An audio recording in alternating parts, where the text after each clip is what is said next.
Qadrli adabiyot, madaniyat va san'at namoyandalari. Bugun milliy adabiyotimiz, madaniyat va san'atimiz faxri bo'lgan shoir va yozuvchilar, aktyor, dramaturg va rejissyorlar, qo'shiqchi, sozanda va kompozitorlar, rassom, haykaltarosh va hunarmandlar, san'atshunos olimlar bilan uchrashib turganimdan cheksiz mamnunman. Bir narsani bilinglar.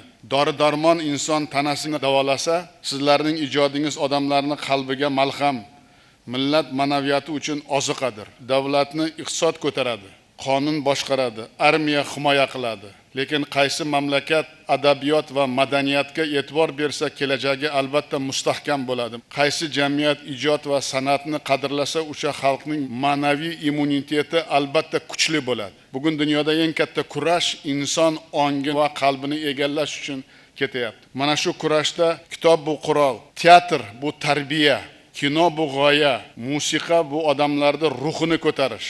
Adabiyot millat xotirasi, sahna esa xalqning oynasidir.